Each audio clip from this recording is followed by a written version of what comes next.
Welcome to another Gecko Vans product, and this one is a weather strip. While being very simple, it is not to be underestimated, as water at the moment could be traveling down the side of your van, penetrating via those panels.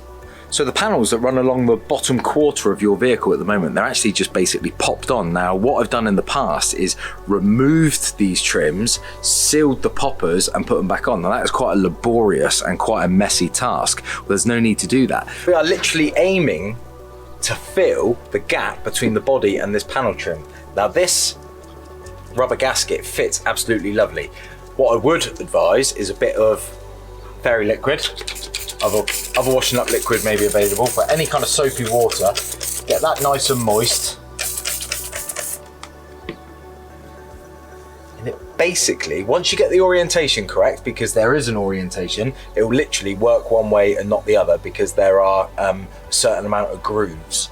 So if you're trying to put it in and you're getting nowhere, literally turn it around.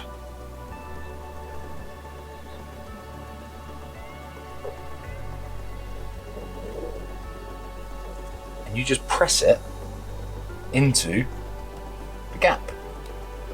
Once you get to the end of, for example, here it's the door, I'm gonna get a nice sharp pair of scissors, snip that off.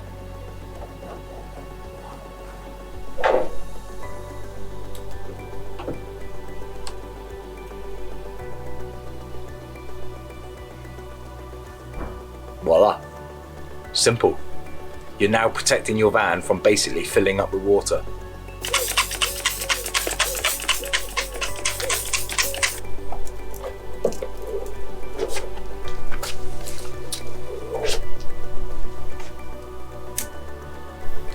Now there may actually not be much to see, but that's the point.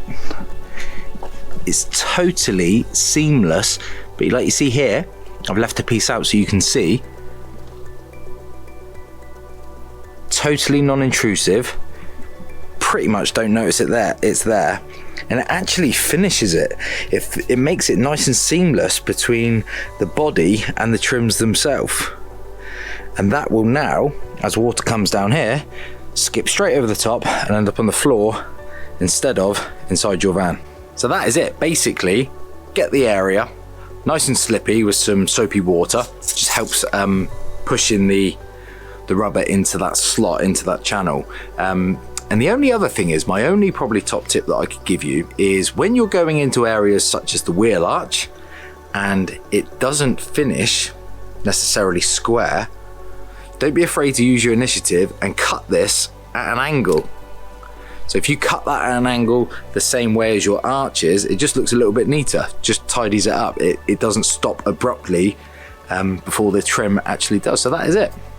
But this is a very, very important, if not underestimated, upgrade that you could do to the outside of your Sprinter van.